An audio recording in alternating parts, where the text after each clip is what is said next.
Que a paz e uma bênção divina acompanhem o dia e a semana de cada um que nos ouve. Amém. É um privilégio imenso ter a nossa audiência reunida aqui para mais uma imersão profunda. Com certeza. Sempre muito bom. Na nossa análise de hoje, a gente vai embarcar numa jornada investigativa. A gente vai direto para o primeiro século. É uma viagem no tempo literal. Exato. Nós vamos dissecar um dos textos mais curtos, só que incrivelmente intensos e sociologicamente reveladores da antiguidade cristã. Que é a terceira carta de João. Isso. Ou simplesmente 3 João. Sim. E para guiar o nosso estudo e entender, as nuances desse documento, nós temos um material de base muito rico. Muito rico mesmo. Nós estamos trabalhando com as notas bem detalhadas de uma bíblia de estudo bastante abrangente e cruzando essas informações com os comentários analíticos do teólogo N.C. Hodges. E o grande valor de ter essas duas fontes específicas na mesa é que elas nem sempre concordam em tudo, sabe? O que é ótimo para nós. Exatamente. O que nos dá uma visão fantástica de como o estudo histórico funciona na prática. Nós não vamos apenas ler um relato antigo. A gente vai observar a engrenagem de uma comunidade em crise. Sim. As disputas de poder local. Que eram muitas, né? Muitas. E a logística de sobrevivência de um movimento que estava, apenas começando a se espalhar pelo mundo romano. Nossa missão com essa imersão é extrair o ouro absoluto escondido nessas análises. Com certeza. Nós queremos ir muito além das questões puramente geográficas ou teológicas. A gente quer focar no drama humano. E que drama? O que essas fontes nos mostram é uma história muito vibrante sobre autoritarismo institucional, a coragem da hospitalidade e o preço da lealdade. Sem dúvida. Certo, vamos desvendar isso. Como a gente pode começar a dimensionar a raridade desse material? É uma ótima pergunta. Porque diante de bibliotecas inteiras de textos antigos que simplesmente se perderam no tempo, por que esse fragmento tão breve é considerado uma anomalia tão fascinante? Olha, o ponto de partida ideal é olhar para a natureza literária do que sobreviveu daquela época. Quando a gente analisa a coleção de textos do Novo Testamento, nós notamos um padrão muito claro. A esmagadora maioria das cartas foi escrita com um propósito de leitura pública. Para grandes grupos. Isso. Eram documentos comunitários. Mesmo as chamadas epístolas pastorais. Como 1 e 2 Timóteo. Exato. 1 e 2 Timóteo, a carta a Tito. Elas carregam nomes de indivíduos, mas funcionavam como manuais de instrução geral para a congregação inteira. Faz sentido. Só que o comentário de N.C. Hodges destaca um detalhe impressionante aqui. De todo esse volume de escritos, apenas 2 cartas são correspondências estritamente pessoais. Só 2? Só 2. A carta a Filemon e esta que estamos analisando hoje, a terceira carta de João. É tipo um vislumbre muito íntimo de uma conversa privada. Gente, pensem no peso disso para quem estuda história. É enorme. É o equivalente a passar anos analisando comunicados de imprensa do governo romano, discursos em praças públicas, memorandos oficiais e, de repente... Você acha um tesouro. Exato. De repente, no meio de um arquivo empoeirado, a gente tropeça numa mensagem direta. Numa DM privada. Exatamente, uma DM. Ou um bilhete rabiscado às pressas, que por algum milagre sobreviveu a incêndios, guerras e 2 milênios de tempo. É fascinante. A gente está essencialmente lendo o e-mail confidencial de alguém, e eu fico muito impressionada com isso. Essa analogia da mensagem direta, ela capta perfeitamente a essência do texto. E o que intriga os pesquisadores não é apenas o teor dessa mensagem, mas a logística.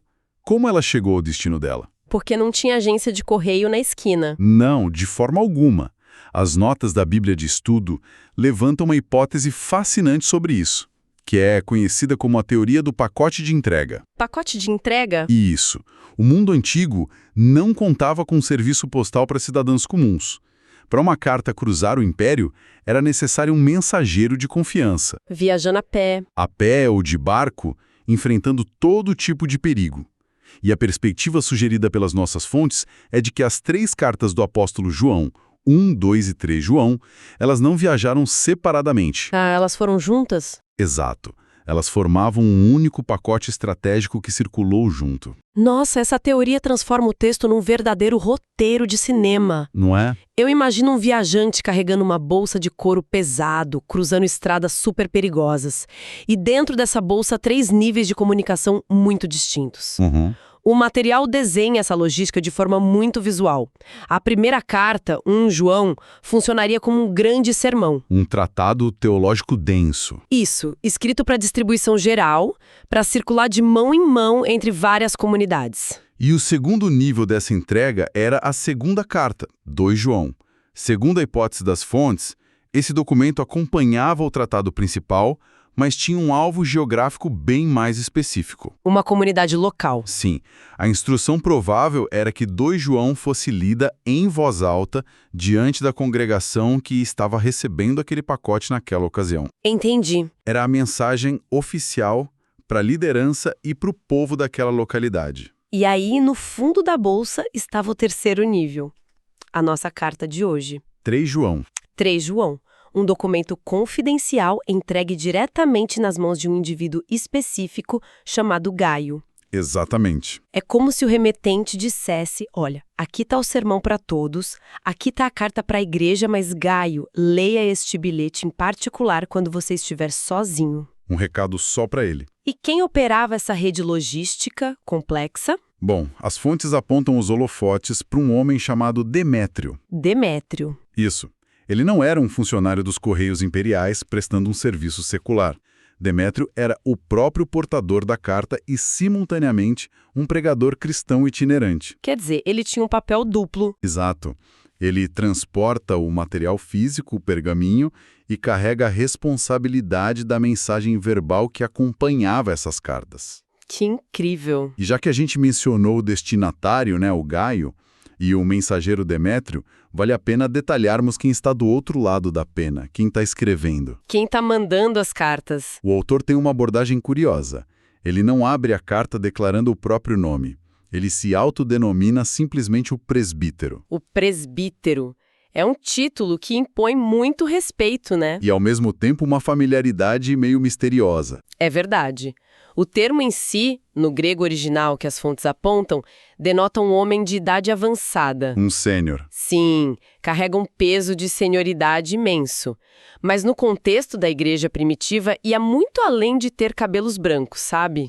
O título sugere a autoridade de uma liderança pastoral máxima. E, fundamentalmente, de alguém que foi testemunha ocular dos eventos fundacionais da vida de Cristo. Nossa, isso é forte. Muito. Quando nós cruzamos as notas da Bíblia de Estudo com a análise de Rhodes, ambos concordam que as evidências literárias, o estilo claro, os laços temáticos e o tom de autoridade apontam numa única direção. Pro apóstolo João. Exatamente.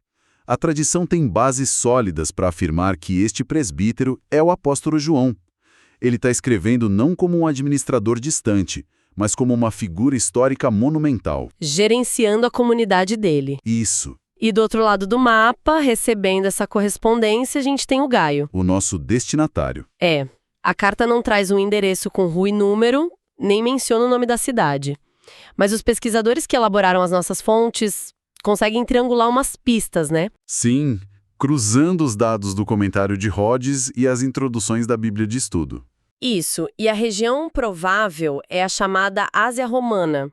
Para quem nos ouve visualizar, a gente está falando da costa oeste da atual Turquia. Provavelmente perto de Éfeso. Muito possivelmente nas proximidades de Éfeso, que era um polo cultural e comercial formidável e um nervo central do cristianismo primitivo.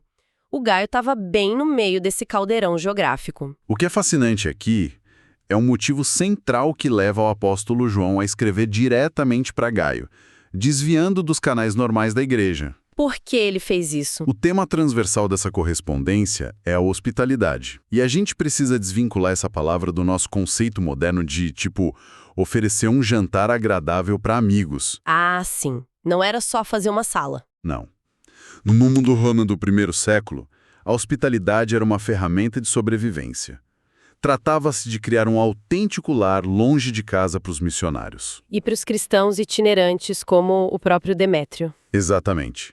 Pessoas como ele viajavam quilômetros a pé, enfrentando estradas repletas de salteadores, sem nenhuma rede de hotéis. A logística de sobrevivência dessa mensagem dependia de uma rede subterrânea de portas abertas. E de extrema confiança. Eles confiavam a vida a pessoas que nunca tinham visto antes, ancorados só na fé compartilhada. E as fontes deixam claríssimo que o Gaio era um mestre nisso. Um anfitrião exemplar. O João tece elogios profundos à maneira como o Gaio acolhe, financia e encoraja esses obreiros. O material de estudo aponta uma distinção muito crucial aqui. Qual? A integridade da fé de Gaio não era um debate filosófico abstrato que ele mantinha só na mente dele. Era uma verdade provada no mundo real. Através de ações práticas. Ações táticas, providenciar um prato de comida, uma cama segura, suprimentos para a próxima etapa da viagem, essa era a materialização da crença dele. E essa constatação sobre o Gaio, essa escolha de viver a convicção através da logística do cuidado, é o que acende o estopim do conflito central do texto. O conflito começa aí. Porque em qualquer agrupamento humano, a luz de uma atitude nobre rapidamente revela as sombras do poder. Nossa, sim! A oposição brutal que Gaio e os missionários enfrentam não vem do distante Império Romano ou das autoridades civis. Vem de dentro. Brota de dentro do próprio círculo comunitário. Aqui é onde a coisa fica realmente interessante. A nossa imersão esbarra no grande antagonista dessa história. O vilão. Um vilão com um nome e estratégias muito bem documentadas, Diótrefes. Diótrefes. Para quem nos ouve tentar visualizar o tipo de pessoa com quem João e Gaio estavam lidando, pensem nas dinâmicas de poder modernas. É bem fácil de imaginar. O Diótrefes tem a energia daquele presidente de condomínio que usa o regulamento para tiranizar os vizinhos, sabe? Sei muito bem. Ou aquele gerente intermediário de uma empresa que sabota qualquer iniciativa que não passe pelo carimbo de aprovação dele. As fontes descrevem as ações de Diótrefes como as de um verdadeiro ditador local. E o perfil que emerge dos documentos é assustadoramente familiar aos estudiosos do comportamento humano. Instituições sempre têm um perfil assim. Sempre. Ele exibia um comportamento dominador extremo. Ele não apenas se recusava a receber os irmãos viajantes, endossadas pelo próprio apóstolo João. O que já seria ruim. Sim, mas pior, ele travava uma guerra contra qualquer membro da comunidade que ousasse fazer o oposto. Ele não se limitava a fechar a própria porta. Ele forçava os outros a fecharem também. Exato. O texto relata que Diótrefes utilizava a excomunhão, a expulsão formal da igreja, como uma arma. Contra quem oferecesse hospitalidade. E olha, o conceito de excomunhão no primeiro século não pode ser subestimado de jeito nenhum. Era muito severo. Não era como ser removido de um grupo de mensagens do celular ou só trocar o endereço de reuniões aos domingos. Não, de forma alguma. Numa sociedade profundamente tribal e interconectada, onde a comunidade de fé muitas vezes substituía a rede familiar de pessoas marginalizadas, ser expulso significava a morte social. E frequentemente a ruína econômica também. O Diótrefes estava empunhando uma arma de destruição de vidas para manter o monopólio de influência dele. Como um comportamento tão tirânico conseguiu se instalar ali? Se conectarmos isso ao panorama geral do desenvolvimento estrutural da igreja primitiva, a gente chega a uma tese histórica brilhante abordada pelo comentário de Zane C. Hodges. Qual tese? O surgimento do bispo monárquico. Bispo monárquico? Isso. Nos primórdios, as congregações do Novo Testamento eram administradas por um corpo colegiado de presbíteros. Era uma liderança de iguais. Uma liderança compartilhada? Exatamente. Uma autoridade compartilhada para prevenir exatamente a ascensão de ditadores. Um sistema de freios e contrapesos projetado para evitar que o ego de um único indivíduo sequestrasse a comunidade inteira. Perfeito. O problema é que a teoria muitas vezes cede à pressão das personalidades fortes. O que nós estamos observando em Diótrefes é possivelmente um dos primeiros registros documentados da transição desse modelo colegiado para o modelo monárquico. De um cara só no comando. Autoritário, sim. E como o comentário de Hodges pontua, essa transição de poder raramente acontecia de um dia para o outro. Era algo sutil. Era um processo. Um homem com um temperamento dominador começava a monopolizar as decisões, a calar as vozes divergentes e ganhava uma ascendência inquestionável sobre o resto dos presbíteros. Ele se tornava o líder. consolidando um poder exclusivo. Diótrefes amava até a preeminência. Ele estava disposto a racionalizar qualquer exclusão para não dividir os holofotes. Especialmente com os emissários do João. Essa análise sociológica coloca o nosso anfitrião generoso, o Gaio, numa zona de perigo formidável, né? Totalmente. O debate que as fontes levantam sobre a relação entre os dois é cheio de tensão. Será que o Gaio e o Diótrefes faziam parte da mesmíssima congregação local? É a grande questão.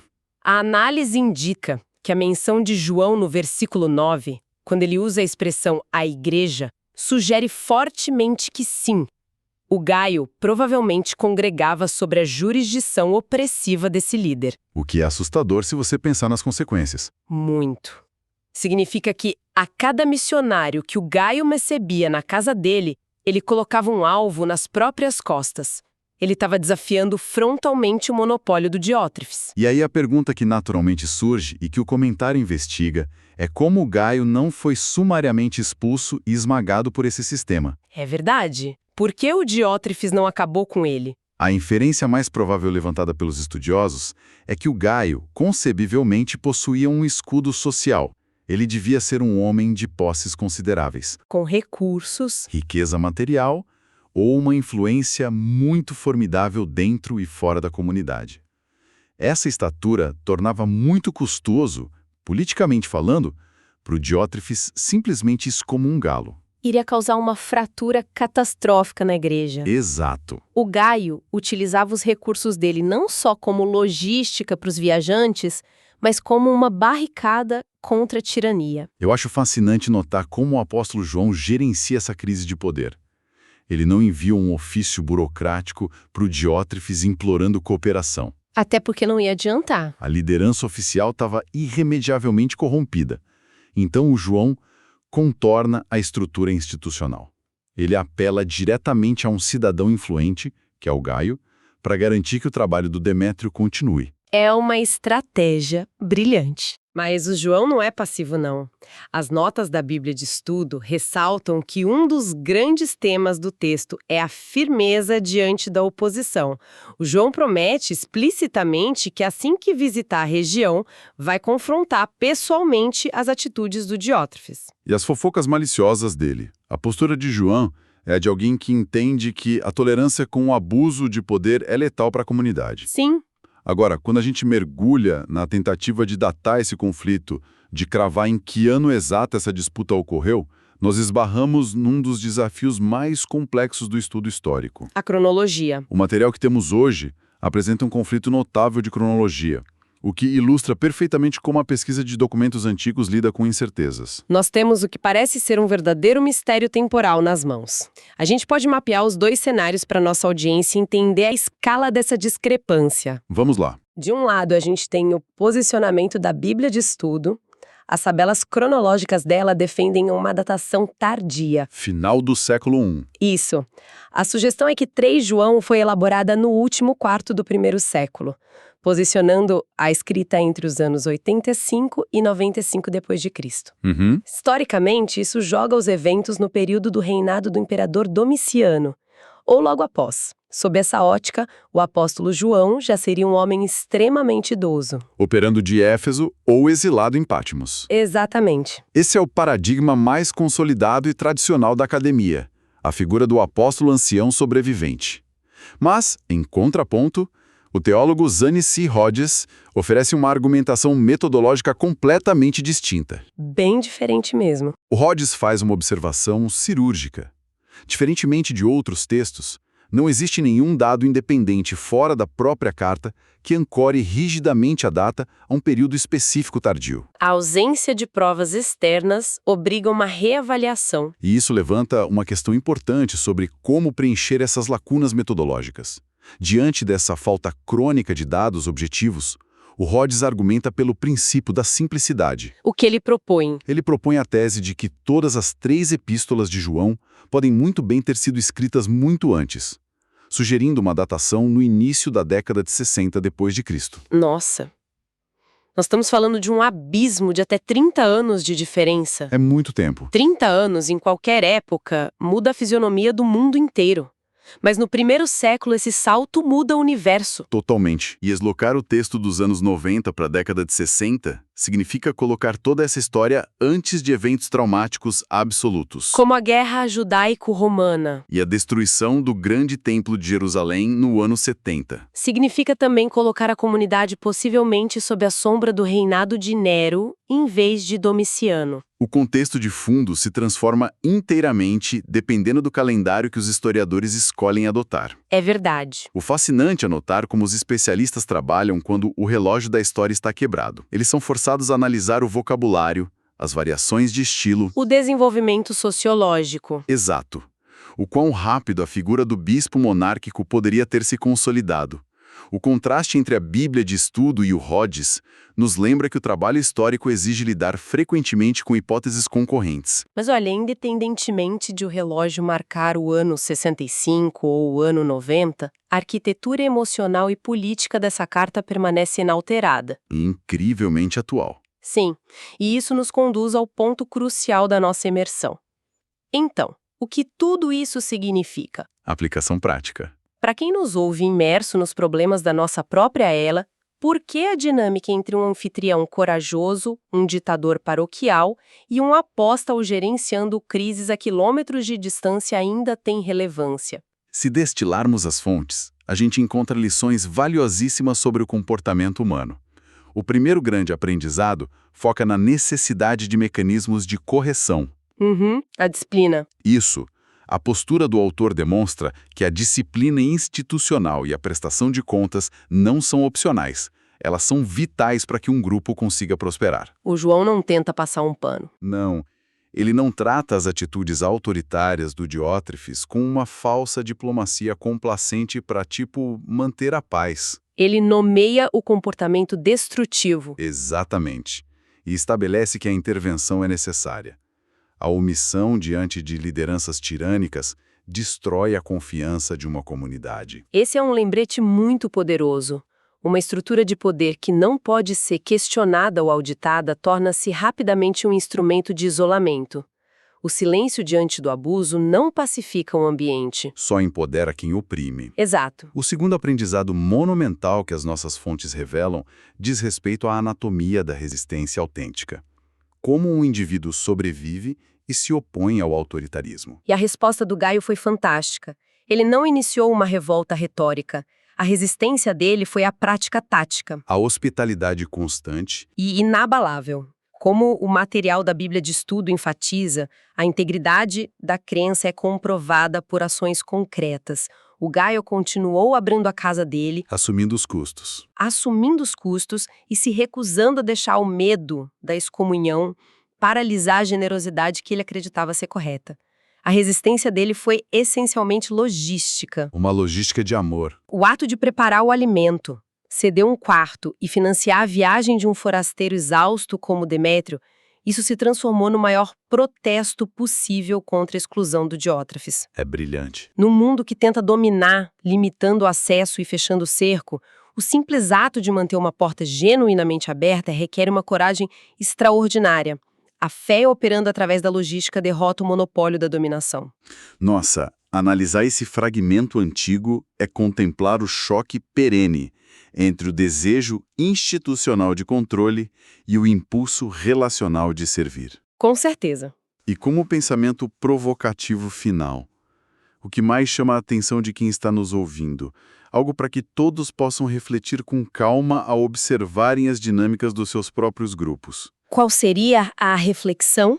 O que acontece com a alma de uma comunidade quando as próprias estruturas de liderança local, sistemas originalmente concebidos para proteger, nutrir e cuidar do bem-estar do grupo, lentamente se corrompem? É uma pergunta pesada. O que acontece quando essas estruturas se transformam na ferramenta exata que isola, persegue e pune brutalmente aqueles que apenas buscam praticar o acolhimento? É uma reflexão fortíssima sobre o perigo de quando o sistema se volta contra o seu próprio propósito. E eu acho que é um excelente ponto final para a nossa investigação de hoje. Sem dúvida. Nós agradecemos imensamente pela companhia de cada um ao longo dessa jornada, pelas tensões, pelos mistérios cronológicos e pelas incríveis lições de coragem escondidas no primeiro século. Fiquem firmes, continuem questionando e Deus abençoe todos os ouvintes.